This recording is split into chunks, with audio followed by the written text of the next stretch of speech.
So what's going on guys, Kids here and welcome back to a brand new video. For today I will show you the top 3 best tank builds in the first Descendant. So for each and every single build I will show you what weapons and modules you want to get. Then I will explain every single skill and show you the best stats and external components. And then lastly we will take a closer look at the gameplay and mods, so you would be able to get the best results and highest defenses and damage possible and much more. If this sounds interesting to you, then let's get right into it. So then let's move over to the build.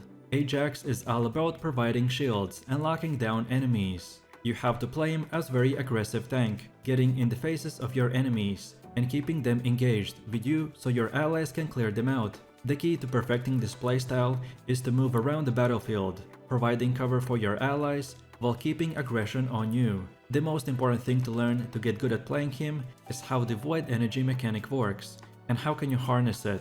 All of your Ajax's skills have normal and enhanced versions. Casting skills in their normal versions will save up void energy. However, casting a skill when your void energy is full will cause the skill to become enhanced, which will give you additional effects. Our specific build setup will focus on sustaining our insanely high defenses, while at the same time maxing out our Ajax's damage till the last percentage possible.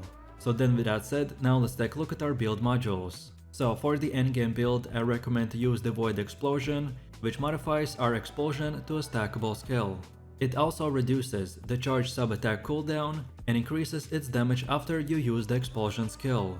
Then we have the Shock Punch, that increases our max module capacity. Then we have the MP Accelerant, that increases our skill duration by 9% and increases our mana by about 3%. Then we have Auto Immunity, that gives us minus 10% incoming damage modifier and plus 7% HP recovery. Then we have Focus on Non-Attribute, that gives us plus 19% skill power and minus 6% cooldown reduction. Then Increased HP, that gives us plus 218% more health.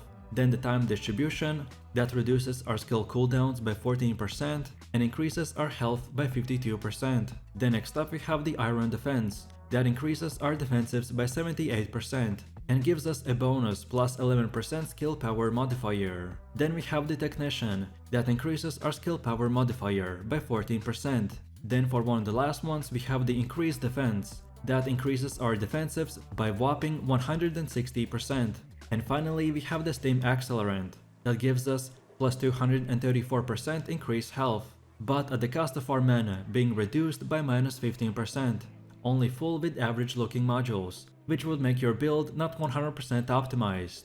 So don't worry about the empty spaces. And lastly, depending on which level you are, the percentage increases on the modules will be different for each player. Then next up, let's take a look at the best weapons and weapon mods that we should use. So for our weapon loadout, the first one is the Tamer Machine Gun, that is the new meta weapon for killing bosses in a single target fights. And for the mods, we want to get the Rifling Reinforcement, that increases our weapon's ATK by 32%.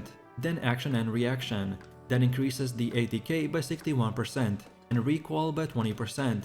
Then Better Insight, that increases the critical hit rate by 39%. Then Better Concentration, that increases our critical hit damage by 74%.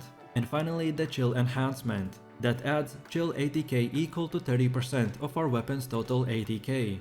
Then for our second weapon we want to use the Assassin's Edge, and the mods are Rifling Reinforcement, that gives us plus 32% ATK increase. Then Action and Reaction for 40% ATK increase and 13% recoil. Then Better Concentration for critical hit damage increase by 16%. And lastly the Better Insight for critical hit rate increase by 17%. And then finally for our third weapon of choice, we wanna get the Young Noble's Ambition, with mods like the Rifling Reinforcement, that increases ATK by 28%. Then Action and Reaction, that gives us plus 19% ATK and 6% recoil. Then Marksman, that increases our critical hit rate by 8%, and ATK is increased as well by massive 1%. Then we get Better Insight for another 8% critical hit rate, then Better Concentration for 8% critical hit damage, and finally the Chill Enhancement, that adds Chill ATK equal to 10% of your weapon's overall ATK. Then next up, let's go over to the best reactors and external components. So your reactor is very important item that determines your skill damage and can also include extra modifiers that buff certain aspects of your build. The better your reactor is, the more damage your skills will deal to enemies. I recommend prioritizing using a reactor with the highest skill power and the sub-attack power. Specifically, my best job that I got is this materialized phase reactor that gives us massive DPS numbers as we are using the machine gun, so we meet the optimization condition, which significantly increases our overall damage. But if you're not at this point yet, then any other similar reactor will work fine as well, until you get the best one. And then as for your external components, they're even more of an RNG, at least until you've played the game for long enough to find basically every single possible combination with a good stat roll. For our build specifically, I recommend to use the defensive support auxiliary power that increases our defenses by massive amount, then the Tam Vanguard sensor that again increases our defensives and a little bit of mana recovery. But as we have two set piece, we get plus 25% defense increase as well. Then the next one is HP support memory that increases our max HP. And finally we have the Tam Vanguard processor that increases our defensives by massive amount. And finally, let's take a look at our skills. The first passive skill is called the Event Horizon, which will give you the ability to store void energy during the battle. Void energy can be used to enhance skills with additional effects. Then our first active skill is the Orbit Barrier, which creates a shield in front of the Ajax. Durability increases proportional to Ajax's HP and defense, and if enhanced, this will reflect damage proportional to enemies hitting the barrier. Then the second one is Void Walk. This skill leaps into the air and lands on the ground to strike nearby enemies by stunning them. Max shield increases for a certain period of time. Then Explosion skill will strike nearby enemies, knocking them back, and if enhanced, knockback range and max shields are increased. And finally we have the Hypercube skill that creates a dome-shaped shield. Durability increases proportional to Ajax's HP and defenses, and if enhanced, it will also reflect damage proportional to the enemies hitting the barrier. As I said at the start,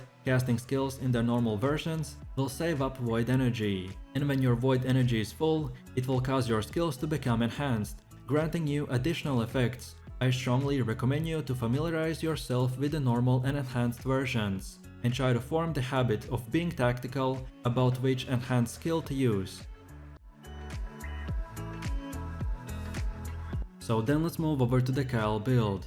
If you set up your character exactly how I will show you, then our build will be arguably the most durable, aka the best tank in the game, that is capable of easily shrugging off huge amount of enemy damage, that would easily one-shot other classes, and do damage to the enemies at the same time. We will use his magnetic force mechanic to power many of our abilities. Our gameplay loop will involve saving up the magnetic force to cause your skills to last longer and deal more damage. The amount of magnetic force Cal can hold is scaled on his max shield stat, therefore it is strongly recommended to increase the max shield stats as much as possible to make him more durable and deadlier in combat.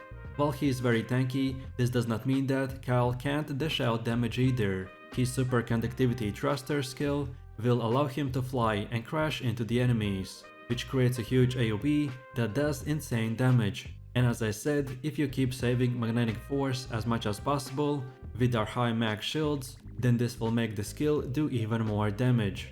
So now let's take a look at our skills. The first passive skill is called the Experienced Technician, which obtains magnetic force with his skills. When his shield is broken, he recovers shield and magnetic force. Then our first active skill is the Repulsion Dash, that charges towards the enemy, dealing damage. Then the second one is Magnetic Bulwark, which creates a frontal barrier to protect us against enemy attacks. Then the next one is the Magnetism Spurt, that when damaged, magnetic force is reduced instead of HP or shields. And on top of that, after a certain period of time, the magnetic force will detonate, which will do a bunch of damage all around your character. And finally, we have the Superconductivity Thrusters, which allows Kyle to fly. When you land, it will deal massive AoE damage in the area around the landing zone. So here we have the best modules for your leveling build. You should be able to get this leveling setup by approximately level 25 to 30. This is a good base setup to have before preparing to farm the max level setup. So we want to get the increased shield that significantly increases the max shields. then the Technician, that significantly increases your skill power, then Increased HP, which significantly increases your max HP, then Defense Accelerant, that gives you a small boost to your skill duration and defense, then Dual Claw, that changes your sub attack to a dual claw attack. This will also increase your max shield capacity. Please note that you can change this to a different sub attack module if you want to. The only important part is the increased module capacity. So I recommend to prioritize upgrading this module to increase your capacity even more. Then next up we have Nimble Fingers, that reduces your skill cooldowns. Then Increased Defense, that grants you a large boost to your defense. And finally the Regeneration Boost, which improves your HP recovery. And after that is done, now we are ready for our max level module setup. So for the endgame build, I recommend to use the Increased Shield, that significantly increases our max shields. Then the Technician, that again increases the skill power. Then Increased HP, which increases a lot of our max HP. Then Defense Accelerant, which gives us a small boost to our skill duration and defenses. Then Skill Simplification, that boosts the skill power at the cost of some mana. But as Kyle doesn't use mana, so this is a free boost. Then Dual Claws, that changes the sub attack to a dual claw attack, and this also increases the max module capacity. Then Nimble Fingers, which reduces your skill cooldowns. Then Increased Defense, that grants you a large boost to the defenses. Then HP Concentration, that increases your max HP and skill critical rate. Then Willpower Reflex, that grants you a large boost to defense and small boost to HP. And finally the Regeneration Boost, which improves your HP recovery. So then last but not the least, let's take a look at the best weapons and stats that we should use. So for our build, the Thunder Cage submachine gun is the ultimate weapon. This firearm emits an electric shockwave that creates the appearance of thunder being directed at the enemy. When defeating that enemy, he has a set chance to discharge electricity shockwave that deals even more damage to the nearby enemies. This is a really good high DPS weapon with a quick fire rate. So if you want to use the best weapon in the game, then here it is. And then for our weapon mods, here are the best ones, like the Hawkeye, Reload Concentration, Rifling Reinforcement, Concentrate Support Ammo, Electric Conductor, Action and Reaction, Marksman, Weak Point Control, Weak Point Sight, and Fire Rate Up. Then second of all, we want to use the Secret Garden, which is a tactical rifle. This weapon is a good choice for our Kyle build, because of the Pest Control debuff. When using a tech skill, Pest Control increases the firearm's ATK and skill power and can even stack up to 3 times. You can lower the cooldowns and spam the Repolish Dash to gain this buff.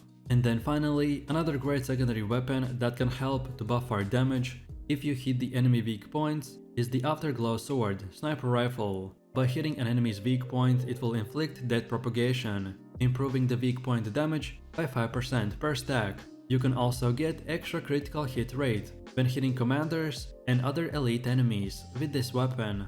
Then next up, we need to quickly look into the best reactor stats. So your reactor is very important item that determines your skill damage and can also include extra modifiers that buff certain aspects of your build. The better your reactor is, the more damage your skills will deal to the enemies. I recommend prioritizing using a reactor with a high skill power and sub attack power. Secondary, look out for a reactor that buffs non-attribute and or tech skills, as most of the Kyle's damaging skills will fall into these categories. After that, look out for reactors with a boost to your skill critical hit damage, which will improve the amount of damage dealt when you land a critical hit. Also, you can look out for the optimization condition that you can easily fulfill.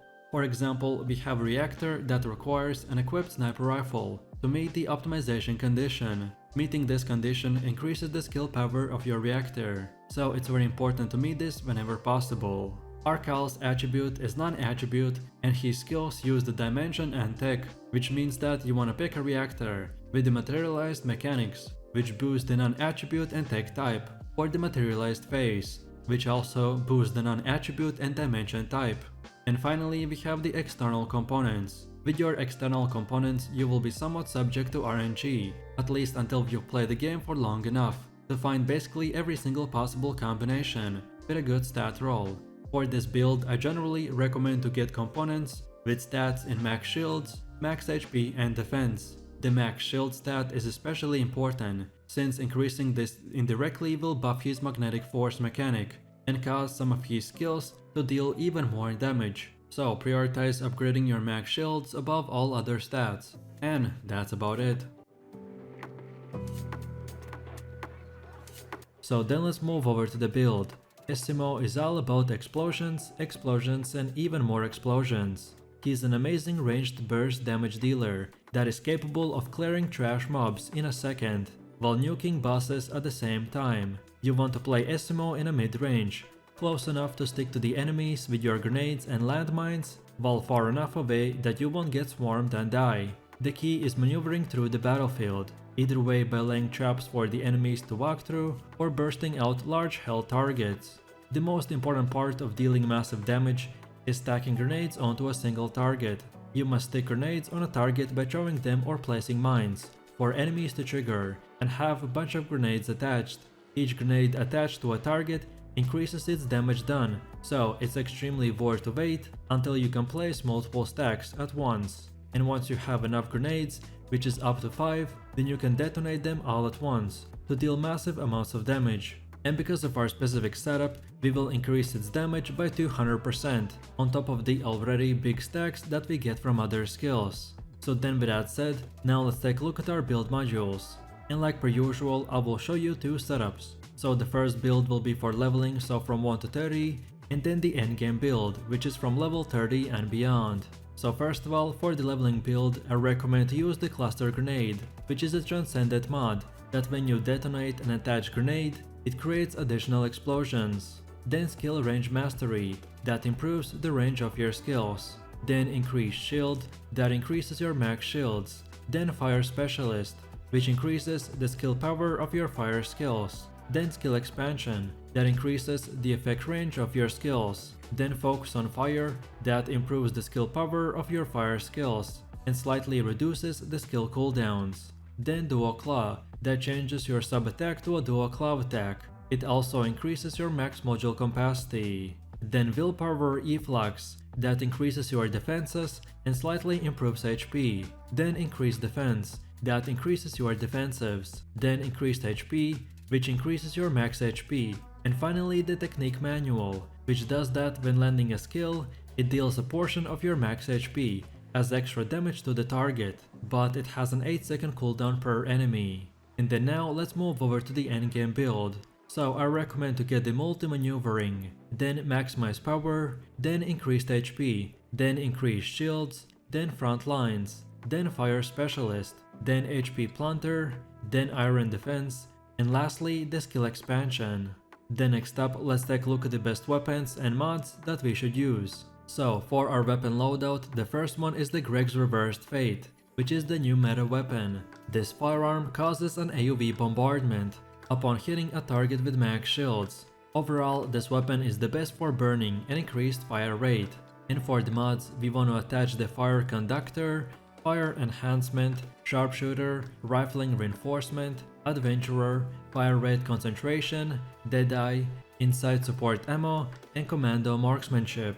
Then for the second weapon, we want to use the Tamer Machine Gun, with mods like the Toxic Enhancement, Fire Rate Up, Reload Insight, Peak Point Aiming, Rifling Reinforcement, Better Insight, Poison Priority, Pinpoint Shot, Hawkeye, and the Adventurer. And finally, for our third weapon of choice, we have the Restored Relic Launcher, that is the ultimate weapon, a weapon that demonstrates at least a small portion of the overwhelming technical powers of the Ancestors. It has a built-in function that fires a guided rounds, and on hitting an enemy with a guided round, it inflicts Ancient Fire to the targeted enemy, with a set chance to trigger a fire rate for 3 seconds, which will deal insane amount of damage. And then for the mods, we want to get the Concentration Priority, that makes that our reloading is quicker, and firearm critical damage is improved. Then Rifling Reinforcement, which significantly improves your explosive attack. Then Concentrate Support Ammo, which gives you more rounds per magazine, and slightly improves the firearm critical hit damage. Then Action and Reaction, that improves the explosive attack and recoil. And finally the Fire Rate Up, which significantly improves your fire rate. Then next up, let's go over to the best reactor stats. So your reactor is very important item that determines your skill damage and can also include extra modifiers that buff certain aspects of your build. The better your reactor is, the more damage your skills will deal to enemies. I recommend prioritizing using a reactor with the highest skill power and a sub-attack power. My best job that I got is this burning mixture reactor that has insane skill power and has the best optimization condition that because we use the Greg's reversed fate, we get even more boosts to our overall DPS. And then second of all, we have the external components. They're even more of an RNG, at least until you've played the game for long enough to find basically every single possible combination with a good stat roll. For our build specifically, I recommend to get the components with max shields, max HP, shield recovery in combat or defenses, as our build needs all of these stats, so you can stack them all together, or just use whatever best job you got.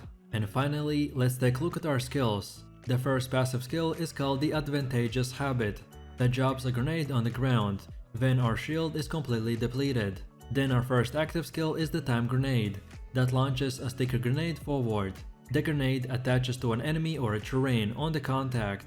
Then the second one is Blast, which instantly detonates an attached grenade. Its damage increases with the number of attached grenades. Then next up we have the Guided Landmine, that places a guided landmine at your current location. Once placed, the guided landmine will fly to an enemy with its detection range and attach to it. And finally we have the Arch Explosion, that starts moving forwards fast. On collision with an enemy while charging it, it will inflict knockback. When the movement ends, it deals damage to nearby enemies and removes buffs from them. After the skill ends, Esiemo enters the madness state. Arch Explosion is one of the most powerful ultimate skills in the game. The only downside to this is that it has a long cooldown, therefore you only want to use it if absolutely needed. After the skill ends, you get madness for 10 plus seconds, which will increase your firearm ADK by a lot, so make it count. So with that said, I really do appreciate everyone for watching guys, and I hope you enjoyed it. If you have any questions or suggestions, then feel free to leave your comments in the comment section down below. And while you're doing that, please click like, subscribe and enable that notification bell, so this way you could support the channel and not miss any more amazing content. With that said, you have an amazing day and I will see you in the next one, so take it easy, peace.